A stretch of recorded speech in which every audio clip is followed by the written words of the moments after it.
E os demônios falam para Jesus: o que você vem fazer? Né? Vem nos atormentar? Quando de longe viu Jesus, correu e adorou, exclamando com alta voz: que tenho eu contigo, Jesus, Filho do Deus Altíssimo? Conjuro-te por Deus que não me atormentes.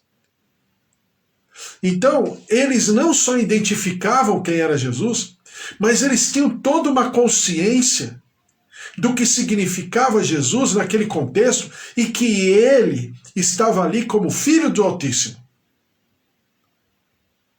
E a palavra do Senhor mostra, né? Diz assim: conjuro-te por Deus que não me atormentes, porque Jesus lhe dissera: espírito imundo, sai desse homem. E perguntou-lhe: qual é o teu nome? Respondeu ele: Legião é o meu nome, porque somos muitos. E rogou-lhe encarecidamente que os não mandasse para fora, do país. E a palavra do Senhor fala: ora, pastava ali pelo monte uma grande manada de porcos, e os espíritos imundos rogaram a Jesus, dizendo: manda-nos para os porcos, para que entremos neles. Jesus o permitiu. Então, saindo os espíritos imundos, entraram nos porcos, e a manada, que era cerca de 2.000, precipitou-se despenhadeiro abaixo para dentro do mar, onde se afogaram. Então, a gente percebe o quê? Que havia um planejamento, um projeto de Deus, mas que também havia um planejamento, um projeto do diabo, porque ele não veio senão para matar, roubar e destruir. Só que, preste atenção, que os projetos e os planos de Deus estarão sempre acima, sempre serão maiores, sempre serão perfeitos, e sempre levarão no seu bojo uma autoridade, uma constituição que não permitirão que os planos do inimigo prevaleçam. E é exatamente o que acontece aqui. Não prevaleceu. Por quê? Porque havia um projeto, um plano de Deus, através do seu filho, através aqueles discípulos que estavam ali, e de todos os barcos que estavam acompanhando o barco onde estava Jesus e os seus discípulos. Então havia um projeto. Havia um plano de vida, de restauração. E eu paro um pouquinho para pensar com você uma coisa. Jesus poderia ficar do outro lado. Jesus não precisaria ir para o lado da margem onde haviam só povos pagãos. Jesus próprio havia dito em algum momento de que ele havia vindo para os filhos de Israel, para os filhos, né, para os herdeiros de Israel. Ele poderia, naturalmente falando, não querer ir para o outro lado, não querer enxergar esse ambiente de destruição, de miséria, de pobreza e principalmente o ambiente assolado por manifestações demoníacas. Fosse naquele homem, fosse em outras dimensões, como no próprio povo, um povo que estava passando por miséria, por destruição, mas Jesus estava ali. E Jesus se propôs a pagar o preço por causa da vida de um homem. E passou tudo que passou. E os seus discípulos passaram tudo que passaram juntamente com ele. Para que aquele homem pudesse ouvir o Evangelho, e pudesse ser liberto, e pudesse ser curado, e pudesse ser restaurado na sua dignidade perante o mundo espiritual, perante a sociedade, perante a sua própria família. Então, é exatamente essa missão que todos nós temos, não apenas de viver o Evangelho, porque é uma obrigação, é um dever, sendo que se esse Evangelho estiver ocupando o verdadeiro lugar no nosso coração, não tem como ser diferente. Mas também sabermos que tudo que está ao teu redor é um ambiente para que a obra e a plenitude do Senhor se manifeste. Eu estou falando aqui com o Bispo Antônio, né? E a gente sempre ora pela Suzy, né, Bispo Antônio? Exatamente por causa disso. Porque para nós, pessoalmente falando, é a melhor coisa que tem é ficar desse lado da margem. Já pensou nós aqui? Né? Vocês aí do outro lado, eu aqui, ligados na internet, lendo a Bíblia, Depois a gente poderia colocar uma música, a gente poderia falar de testemunhos daquilo que Deus tinha feito. Maravilhoso. Tem o seu espaço. Mas do outro lado, nós temos o mundo lá fora. É como Jesus está mostrando pessoalmente para os discípulos o quanto custa, qual o valor de uma vida. E eu falei hoje pela manhã, né? A Amanda está aqui, eu falei hoje pela manhã daquilo que a gente conversava ontem. Qual o valor de uma vida? Eu até faço uma pergunta, eu até fiz uma pergunta que eu estava conversando ontem à tarde, aí eu pensei assim, eu vou escrever isso amanhã. Aí eu fiz a pergunta assim, né? Em uma das postagens que eu coloquei hoje. Não seria melhor a morte para aliviar esse homem? Não seria melhor a morte para aliviar esse homem de tanta indignidade e tormento? Não seria melhor morrer? Ora, para que ficar com hora extra de vida aqui na Terra? Olha a miséria em que ele vivia. A família havia banido. A sociedade não via a hora de dar um chega para lá nele, aprisionaram, prenderam, colocaram em cadeias e tudo ele abriu. O diabo queria matar ele, né? Porque aquele homem estava por suicidar-se. Vivia numa região pagã. Opressa não era só o homem, a região estava opressa. Todos os gafanhotos que os profetas menores pontuam no Antigo Testamento estavam lá. Cortador, migrador, destruidor, devorador e roedor. Todos eles estavam lá, agindo naquela região. Aquele homem estava numa miséria, numa destruição espiritual, emocional muito grande. Haja vista que ele ficava pelas cavernas, pelas sepulturas, nu, porque nem roupa ele aguentava, ele suportava colocar. Mas Jesus paga o preço. E qual o valor de uma vida? O quanto custa uma vida? Né? Porque nós, aos olhos naturais, humanos, dentro da nossa limitação, às vezes a gente pensa assim, ó, fulano de tal, beltrano de tal, né? Quando não temos familiares, temos vizinhos, temos conhecidos que passam por problemas tão críticos, né, de ordem emocional, de ordem até de vícios, de uma série de coisas, que na maioria das vezes a gente é levado a pensar: por que fulano está vivo ainda? Mas você perceba que Jesus e os seus discípulos, os discípulos não sabiam, mas Jesus sabia. Jesus sabia que aquele homem valia de uma maneira inestimada, de uma maneira tão poderosa, tão preciosa, que precisou eles pagarem o preço que passaram para chegar do outro lado da margem. Aos olhos dos discípulos, correndo o risco até de afogamento, para que aquele homem pudesse encontrar alívio, libertação e pudesse ter restaurado em si a dignidade como um gênero, como um ser humano, a dignidade como cidadão dentro de uma sociedade que o estava rejeitando, na sua dignidade como um pai de família, porque a sua família também o havia rejeitado, da sua dignidade como um homem que um dia foi proposto pelo Senhor que fosse criado à imagem e semelhança do Senhor Deus. Havia uma dignidade nele. Eu sempre falo para você, há uma dignidade intrínseca em todo homem. Daí, quando se fala para nós muitas coisas, muitas barbáries que acontecem por aí, a Bíblia fala que um dia as nações serão julgadas por isso. Eu não estou falando da pessoa que cometeu um crime, alguma coisa. Eu estou falando de uma nação inteira que será julgada exatamente pela maneira que tratou os seus semelhantes.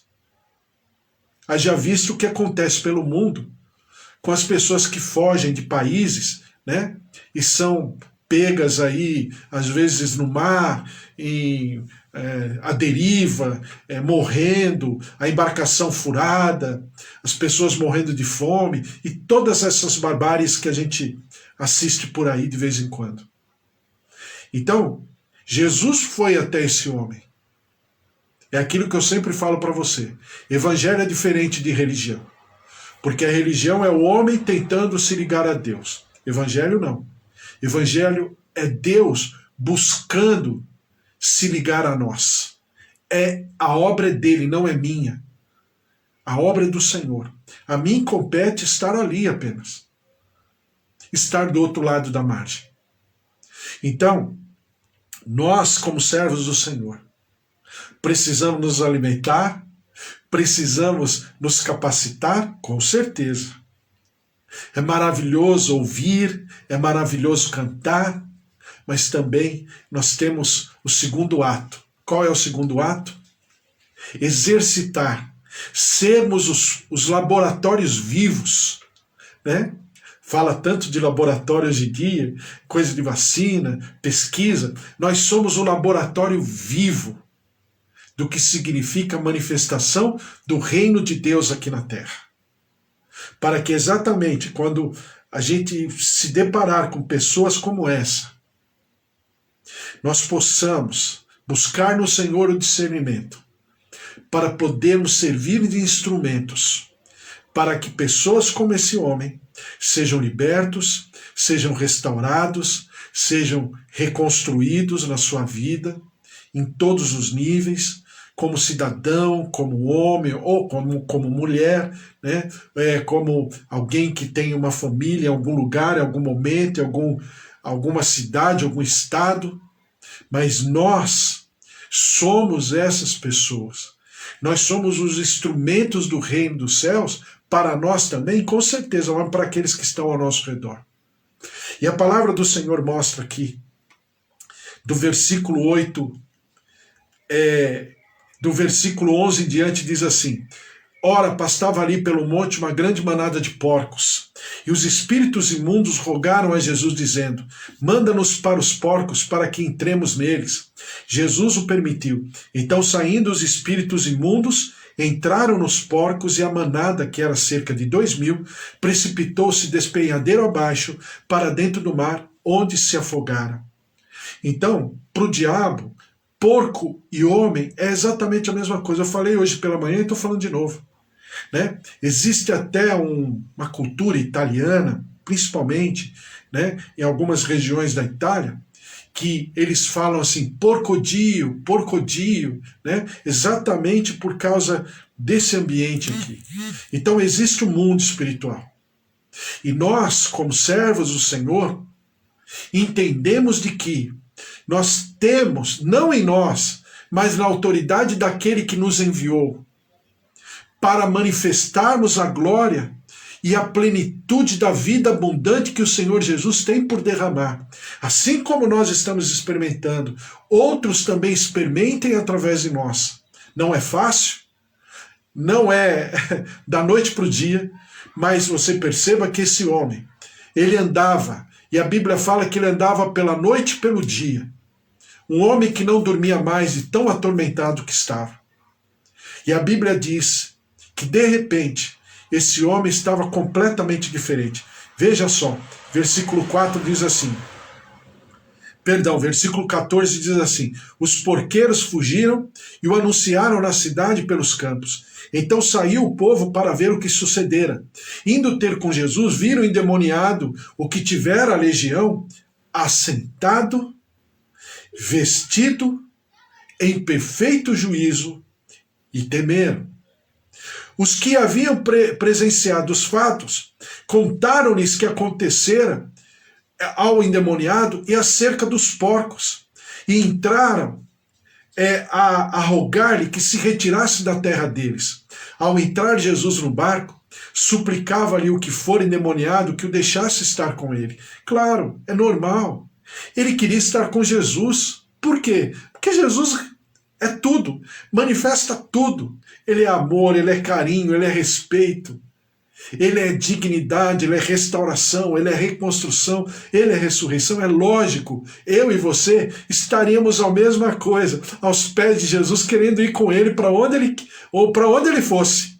Mas a Bíblia diz o seguinte: Jesus, porém, não lhe permitiu, mas ordenou-lhe: vai para a tua casa, para os teus, anuncia-lhes tudo o que o Senhor te fez e como teve compaixão de ti.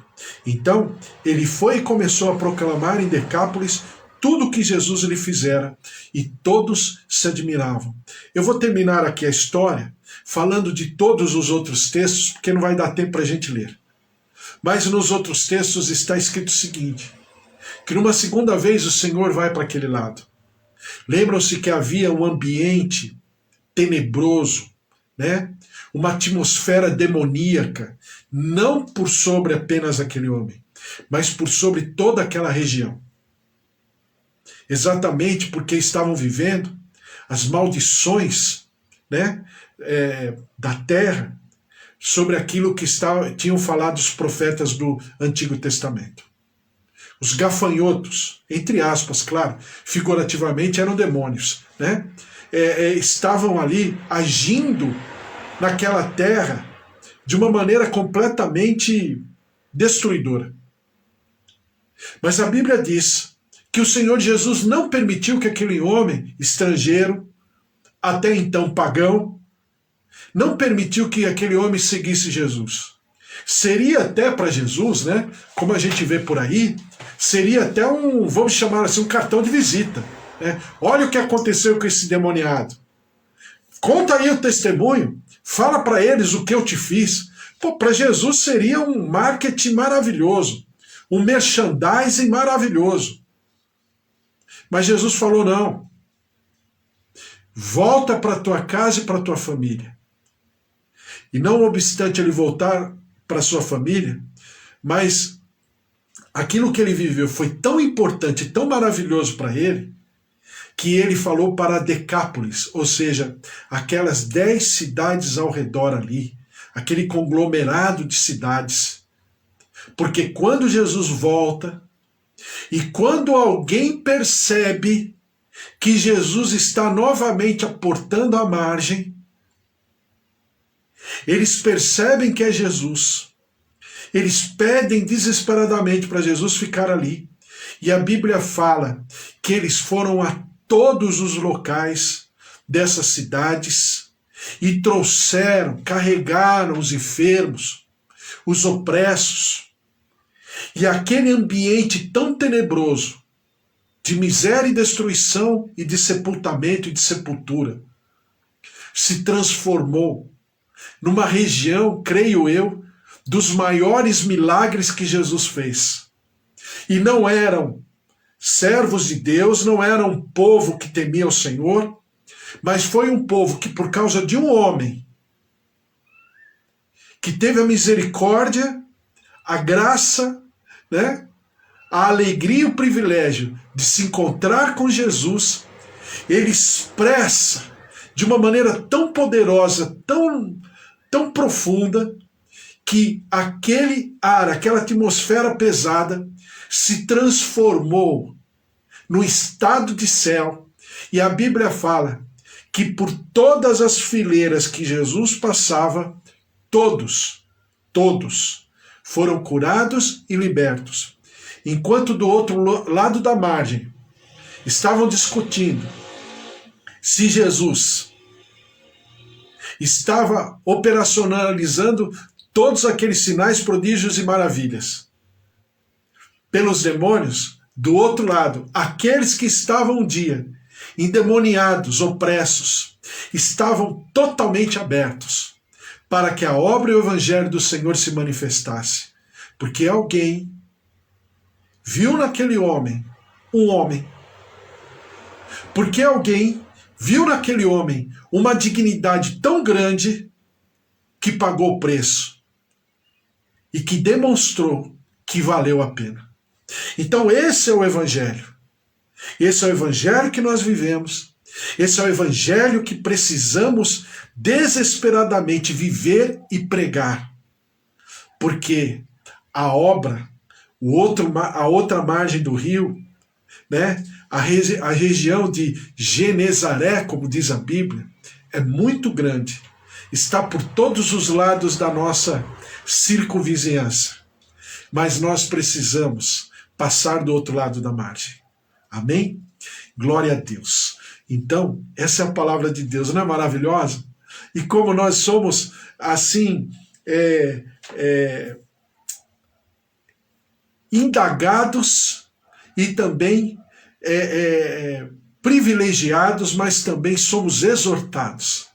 E a palavra do Senhor é exatamente isso, para que nós possamos entender que nós fazemos parte de toda essa obra.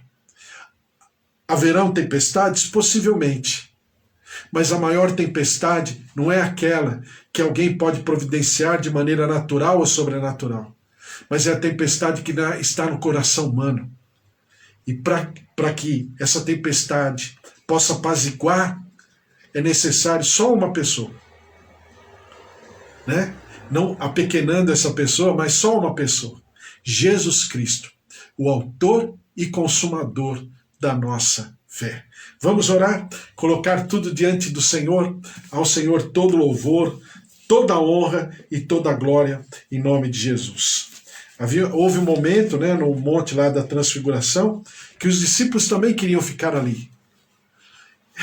Estava maravilhoso ali. Elias, Moisés, Jesus, todo o ambiente de glória do Senhor Deus e Pai, Jesus transfigurado na sua condição, né, real,